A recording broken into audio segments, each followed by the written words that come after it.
recording that. Let's try to do it again. And the For second sure. time is never. Yeah, it's all rehearsed. Like you don't Yeah. ever think it's gonna be good. So, Yeah. but yeah, as far as what I want to do with it, like obviously the branding side of real estate, Yeah. it's like we talked about. Would love to talk about real estate stuff, and I think it'd be cool to talk about deals and talk about the different structures because I've got people that I know that obviously you've done stuff with the the BRRRR method, buy it, live in it, rent it out, and go to the next. Right. There's also 1,000 different methods to I won't say necessarily invest in real estate. I say more. I can say the same way like when you treat it just like when you treat real estate just like any other investment, like you're trading real estate, right? Like Sure. wholesaling is trading real estate. Yep. Flipping is trading real estate. Like when I say investing, like there's the buy and hold timeline, and if that's not for what I would deem for at least probably 18 to 24 months, I personally consider that trading real estate. So like if I go through and buy a property and say I'm going to buy it from someone that's got a tax lien on it, buy first position, or I'm going to go and flip a house or rent it out or do stuff like that. Yeah. Not really rent it out, but like if you're going to buy it, flip it, sell it within 90 days, like to me that's trading real estate. And so like, but I've got people that do all different stuff, and so want to definitely talk about like I think deal reviews are really cool. Like I think it's fun to talk about like here's the specs, here's where we went in, here's what we did, here's the total cash outlay, and here's what we made on it and why the deal was a good one. Like, and I think that's good, but at the same time there's not a lot of people that necessarily care about like, okay, this is the process of how to buy a house. Like, so like there's the branding aspect of talking about like we can talk about deals, we can talk about the market and stuff like that on different episodes. But my thought process is we talked a little bit offline about it, but we both have very different backgrounds and have, as we define it, different varying levels of success for like where we have started, where we are, where we want to be. Sure. And I think we both know quite a few people that come from different walks of life, different backgrounds, different stories, different that have motivations, needs, hurdles to overcome. Yeah. And then, but know people that are very successful in their space. And so want to talk to people that have not really with a focus of like self-development or the self-improvement space, but talking to those that are high achievers in their space, and then being able to draw those commonalities between, if someone is doing 7 figures, selling stuff on eBay, like there's somebody out there that's not doing that well. Yep. That wants to do that well or wants that to be their vocation or their calling. Sure. There's people that want to do real estate. There's people that do hair or sell cars or have a corporate job. Like there's a lot of people that I know that make way more money than me that are still in corporate America. And like, I know working for yourself is, and we could probably do a whole episode of talking about how working for yourself may not be what you think it is. Yeah. But there's definitely a path of those that stay in the corporate world and how you climb that ladder, whether it's sales or operations or customer relationships, and how you get to that level. Because even in the corporate world, everyone knows that person that they see in their company, and they're like, that guy or gal is the rock star of X role. Like, I wonder how they did it. Right. And so, and then what's interesting about that too is like, sometimes I've definitely fallen victim to this. I think a lot of us do, where you see that person in that corporate role in this example and you admire them. It's like, I want to do whatever I got to do to get to their level. Mm-hmm. But sometimes you don't realize that person that you're looking up to hates their life. Yeah. They hate their life. It looks like, they've got it all put together, but once you get there and then it's like, oh, this isn't what I wanted. Mm-hmm. I didn't want like the maximum annual salary at the cost of everything else, like my sanity or whatever else, or time with my family and all that. So sure. Yeah.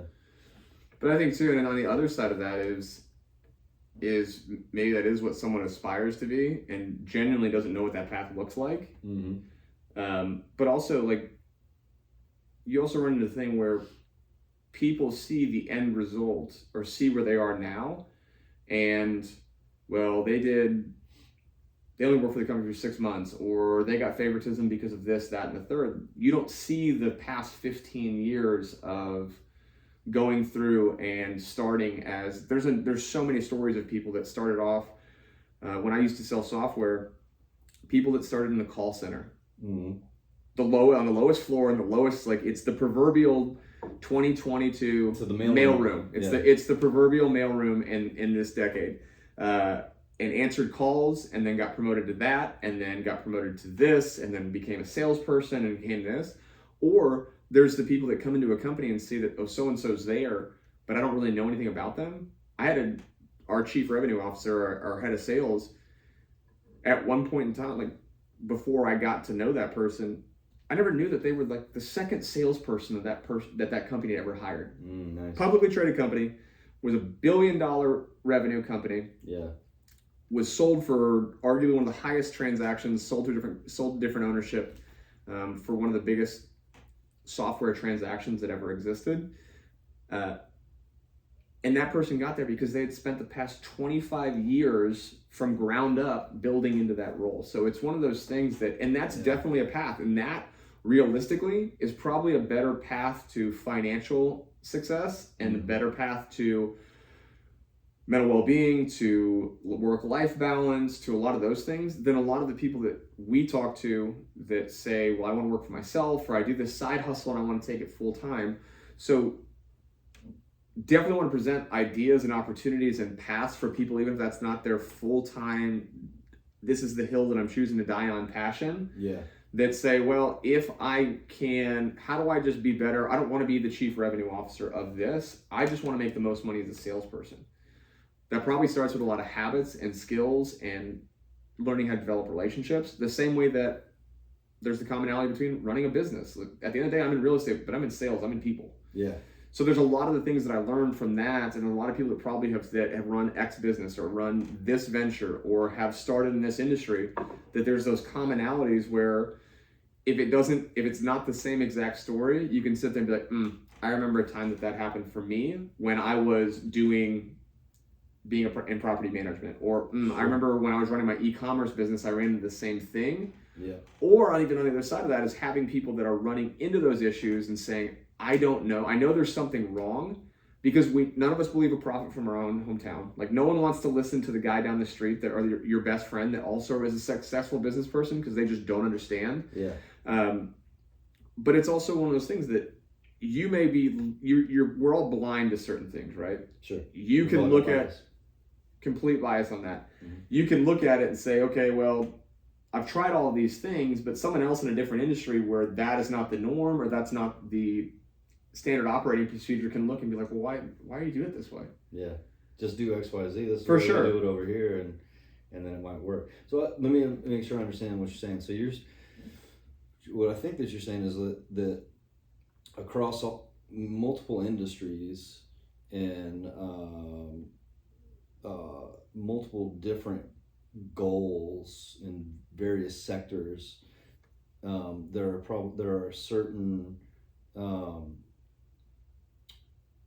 are certain attitudes or techniques that could apply across all of them. For sure. Is that yeah, kind of what you're saying? Yeah, that makes sense. Because at the end of the day, like, whether you're selling software or real estate or trying to be the next star, NBA star, whatever mm-hmm. your goal is,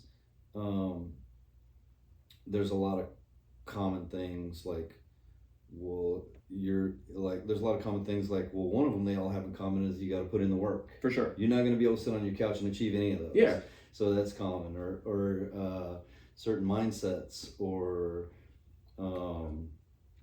tenacity, courage, and all of those things. They're all kind of spread across. No doubt. Yeah. It's the commonalities between across whatever industry, whether it's corporate, entrepreneur, high performing athlete, incredible stay-at-home parent, whatever that looks like, there are skills, there are things that are learned, there's adversity and hurdles overcome to get to that level that they're at. And it may not be the top level that they see themselves. Sure. But there's things along the way that whether you are X, Y, or Z, there are commonalities, like you said, traits, tenacity, skills, hard skills, soft skills that have put that person there. Yeah. And so it's talking to very interesting people, because I think we both have thrown out some names of some people that we know or people we want to talk to. Mm-hmm. And it's like, you always have that person like, man, they've got a great story, or their business is really cool. And I think we all have a lot of those people in our lives.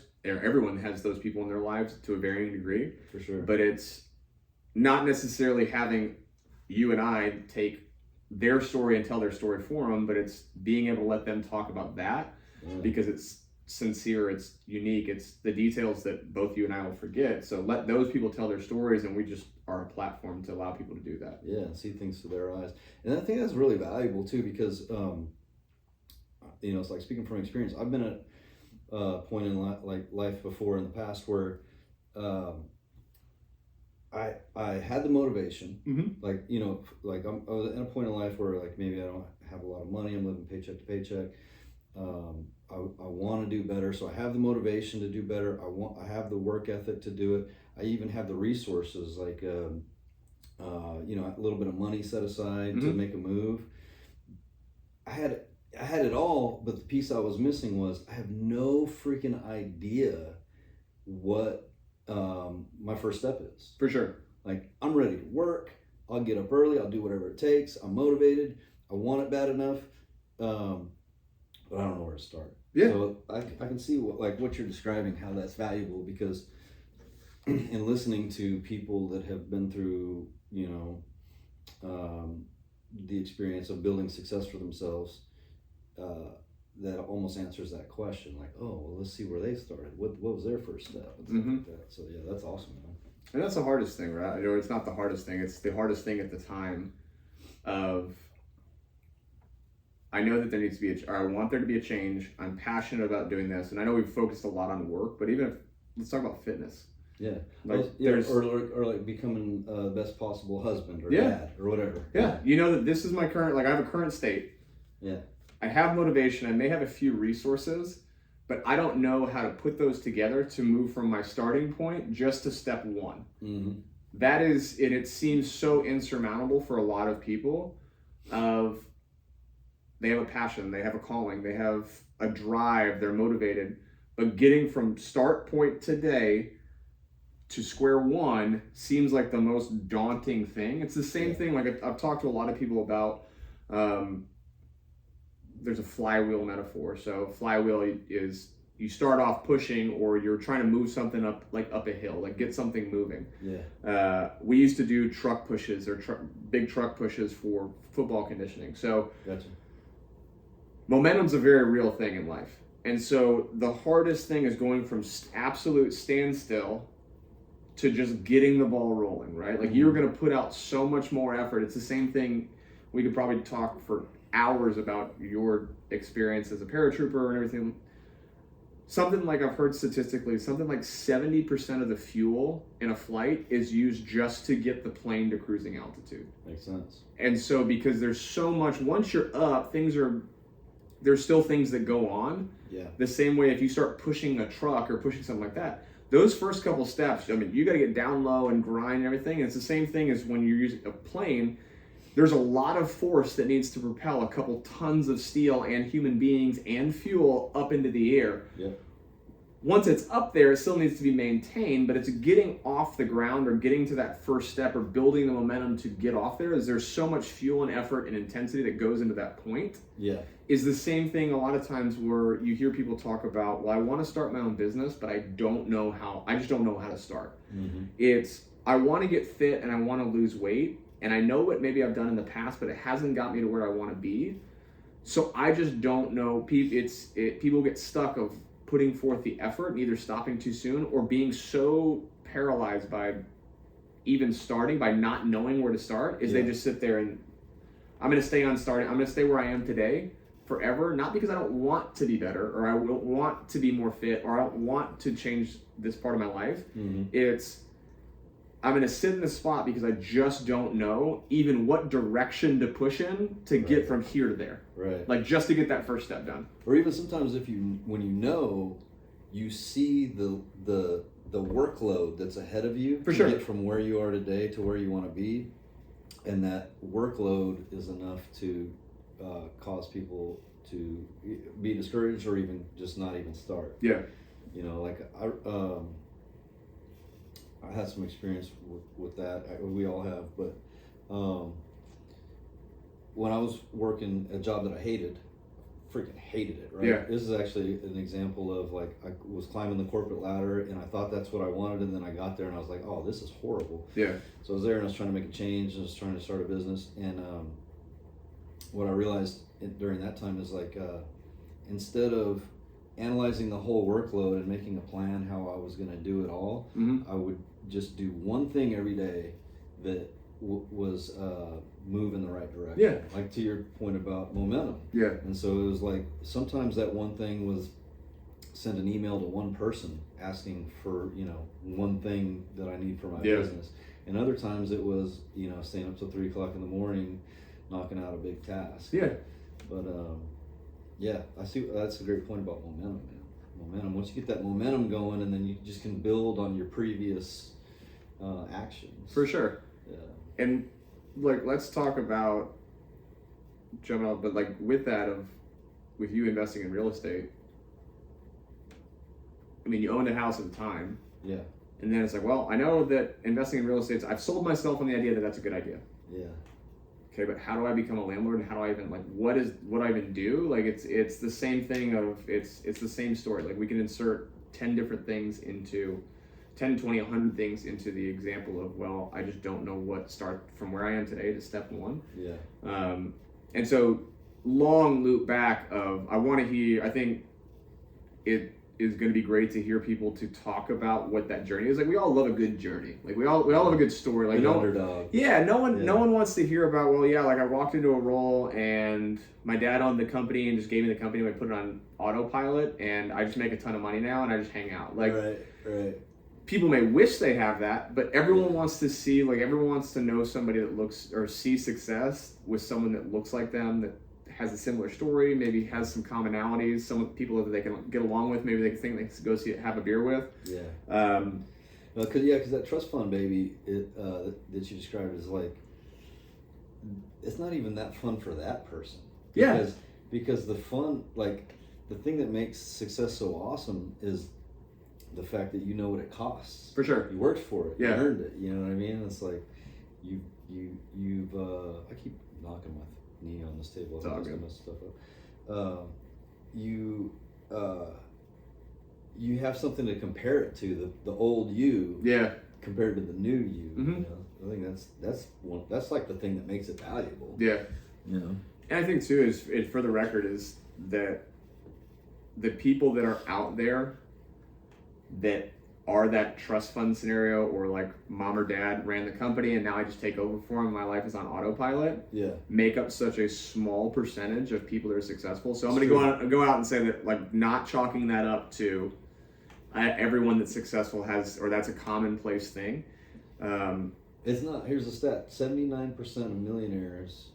This is a recent study done in 2021. 79% of millionaires inherited $0. Yeah. So that was you were actually probably spot on right there. Yeah, it is such a small amount. Now there are people that obviously work for a company that's either family owned or they've got a relationship and maybe it got them to a place where they may have got a foot in the door. Sure. At the same time, it's like you said, you don't wake up and you just have that, and there's the grind, there's the journey, there's the thing that makes it you internalize the success and internalize, like, I know where I started, I know where I got. Yeah. At the same time, it's, I just went mind on blank. Turned up off this Celsius. I was going to say. Um, Blame it on the Celsius. Man, I just lost what I was saying. That's all right though, because this part right here, I'll edit right Yeah. out, and it'll look like a complete thought. So, but with that, for those people that you do, that I'll compare business and fitness a lot. Of you get people that, there's a lot of people you talk to and say, well, if I just had $1 million, or if I just walked in and my dad or my mom owned the company, Yeah. my life would be so much better. Or it must be nice to be that person. Mm-hmm. Back to that story of, like, you don't know what that story was to get there. Yeah. But along the way, they either were born innately with some of those skills, maybe some skills better, or more gifted in some areas that led to that success. But it's the same thing of learning those across whatever domain or whatever field or part of life that you want to improve. Is the reason that you don't have it, yes, it's because opportunity, or yes, it's because timing, or yes, it's just time on the job. Real estate's a great example. Fortunate enough to have done this for a couple of years, 2 years in full time. I see these unbelievable agents that I get to work either across deals from or work in my office that have been doing it 20, 30, 15, 10 years. And you sit there and you're like, man, or I sit there and say, man, like, I don't understand. This person's a machine. Like, how do they have in a tight market? Like, how do they have 7 listings going active? Right. Or they're like, business just falls off trees for them. Sure. But you don't see them in year 1 or year 2, and like you don't see the work that they put in, and it's not just the relationships. Like some of that just takes time, right? Yeah. You can cold call, you can grind, you can go do 3 workouts a day, you can go do these things, but it's not going to necessarily get you to that point. I heard someone say a really good example. If you're going to bake a cake and you follow it to the T, you got your eggs, your flour, your vanilla, whatever you're putting in there. If it says at 400 degrees, it's going to take you 60 minutes to cook that cake. Yeah. You can't turn it up to 1200 degrees and cook it for 12. Right. So sometimes it is just time on job, but a lot of it I think too is back to what we were saying of like so few people just walk into that and just either have it and grow it or have it and maintain it, is because that time on job, not only do you need to build a book of business, you need to build, relationships, you need to build these things, you need to be the skills to maintain it, right? I was just thinking that. If you are broke or you're up to your eyeballs in debt, and you only make 60 grand a year, and I say only and up to your eyeballs in debt, I understand there's things that happen in life, and so this is not me by any means chastising anybody and saying if that's your situation, you brought that upon yourself, but I'm using it to the point that 60 grand a year is challenging to live on. Correct. Yeah. And it's also, there's times with being over leveraged or heavy debt or things like that. Yeah. Is because a lot of times people haven't learned the skills to either A, earn more money, or B, they haven't learned how to manage to be good stewards of that. And I think there's a lot of things that we can go back and say, like, people aren't taught that. Right. School systems don't teach that. If you come from a background or you come from a family that's continued that, your story looks a lot like the story of other people in your family. Yeah. It's just a lack of guidance on that stuff. And that's a reason too why hopefully this can be an outlet for folks. But if you can't manage 100 grand, 60 grand, 50 grand, if you can't manage a basic budget and you're like, well, I want more money, or it'd be great to have $10 million. If I give you $10 million, you'll blow it in a year.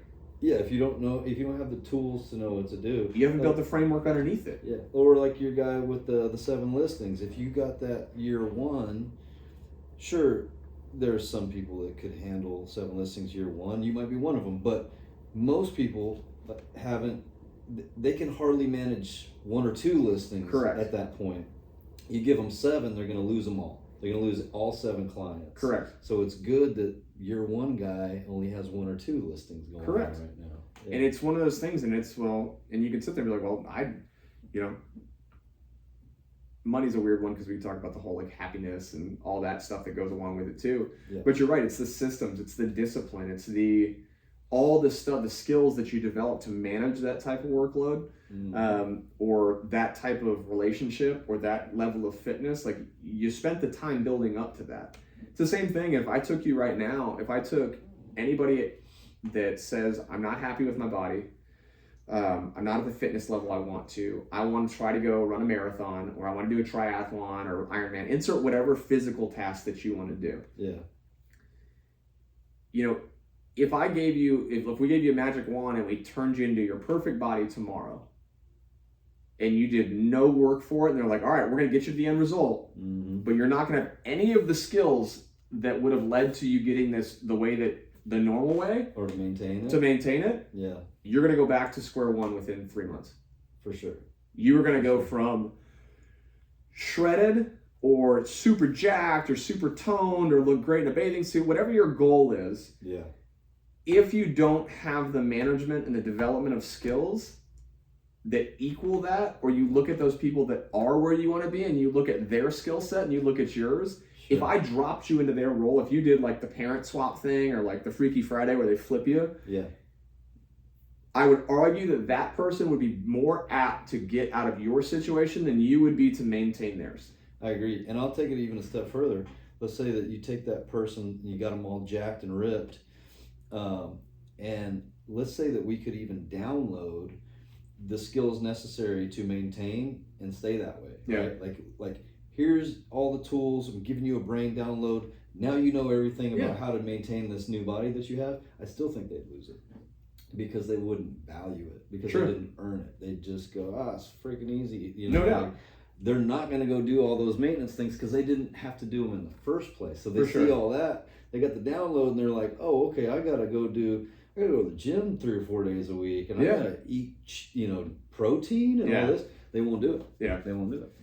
Or it's a lot easier, like you said, it's a lot easier to let go of or to lose grip on something that you didn't necessarily work for. Like I have stuff at home and I remember as a kid, like would work odd jobs and cut the grass and stuff like that. Like I remember going and working to get like whatever I got to cut the grass or jobs around the house or for neighbors and things like that. Yeah. Like going and buying the dumbest, like now looking back is like the normal stuff that kids buy. Like it's, I say dumb, I still buy sports cards, I'm 34 years old, but like you go buy a pair of, like I'm a 90s kid, so like you go save up a ton of money to go buy like the terrible Jinko pants or go spend money on, insert whatever thing that is. Like that thing meant so much more to you, for sure, or at least to me, than it is if like someone gave it to me as a Christmas present. Like I'm such a better steward of the one that I worked for than if someone just gifted it to me. For sure. That's the same reason I'm bad about like recommending books to people. Yeah. And I used to, which is kind of an asshole thing to do. I've realized it's kind of an asshole thing to do to recommend a book to somebody, especially if you pressure them to read it, because it's like it's like me saying to somebody like, here's 10 hours of homework for you from me. Like I recommend books. I recommend books to people all the time, so I guess that makes me an asshole. Yeah, well, that's like my side point. No, that's like my side. I'm still recommending books all the time too. But I'm just more choosy about who I'm recommending books to. I make a calculation in my brain first, like, does this person is this person even read books? But that's like a side point. My main point is, which is related to what we were just talking about, is I used to buy the books for people. I used to go, hey, I think this is a good book. I bought it for you. Here you go and read it. And I realized I had a 0% read rate on books that I bought for people, because back to what we were talking about, they have no skin in the game. Yeah. They didn't even, spend the $4 or whatever. So then I switched my method to saying, here's a book, here's an Amazon link for it. I really think you should buy it. Yeah. And some people have bought, and I'm not saying everybody that I've done that to has read the book, but at least some of them have. Yeah. Because they have skin in the game. Yeah. The book, like they spent, even if it's a nominal number, like $3 or whatever, it's like they went, it's almost a psychological thing. Like, I paid for this, so I'm going to read it. No doubt. Or it could be, and I'm just brainstorming now, I wonder if the fact that they bought the book is an indication that they're going to read it. Those that don't buy it were never interested weren't going to read it anyway. I don't know. Yeah. So that goes back to that. The actual purchase of it is taking that first step. Yeah. Whereas like it's, instead of you giving it to them, is like they really haven't taken the step to do anything. Like step one just got closer to them. Yeah. But they still have to make the effort. Like if you just move the target up, like while it's appreciated, like, oh, I don't have to go on Amazon, or I don't have to go to Half Price Books, or I don't have to go do this to go out and get that. Right. It's there. Like it's not forcing them to actually take that first step towards things. So for sure. But yeah, that's kind of wrap up. I like that. So I like that. So like, just to recap though, like, because this is our first episode. I want to do my best to understand like what the vision is. So in summary, we're looking for the habits and attitudes and everything that goes along with that of people across all industries. We're both very interested in real estate. Yeah. We're both invested in and sometimes trading and in that industry. Mhm.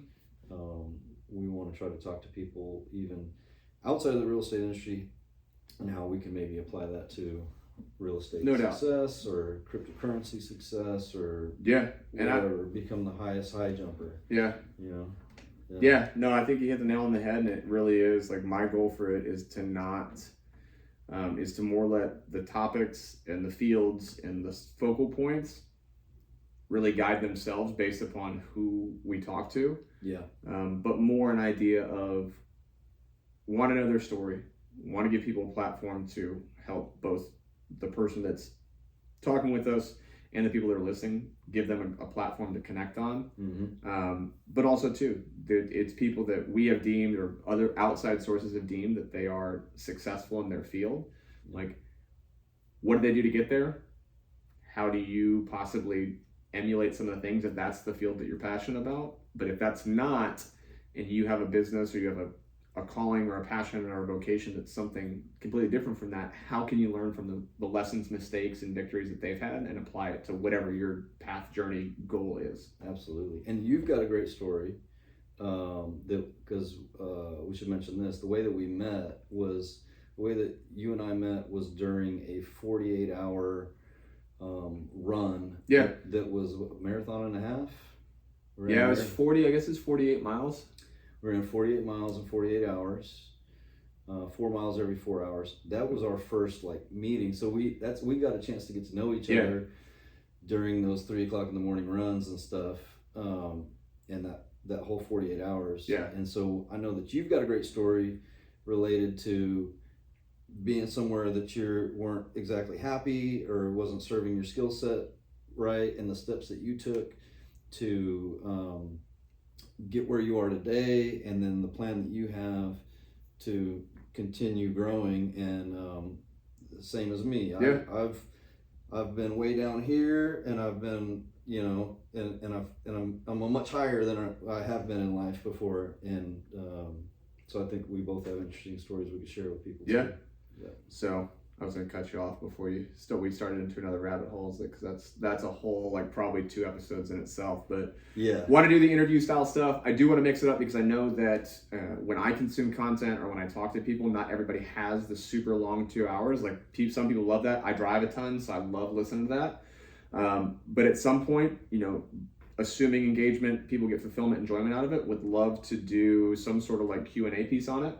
But also too, not necessarily hot takes, but I think the 4x4x48 challenge that you talked about, I think it's a great episode. I think that's a great topic. We could probably spend 10 minutes and dive in just what that was, lessons learned, things like that. So we'll definitely do some longer form, interview style stuff with guests, probably some Q&A, quick hitting stuff, and then some other shorter term, if it's a topic of quick hits of, fire sale comes to mind, but just, this is it.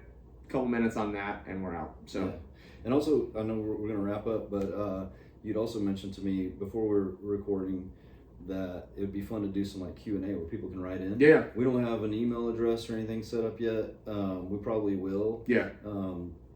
But for the time being, if anybody wants to reach out to you, you're at, what's your Instagram? What's the best way to reach you? Yeah, so you can send me a message on most social media platforms. You can find me, it's Aaron Clow.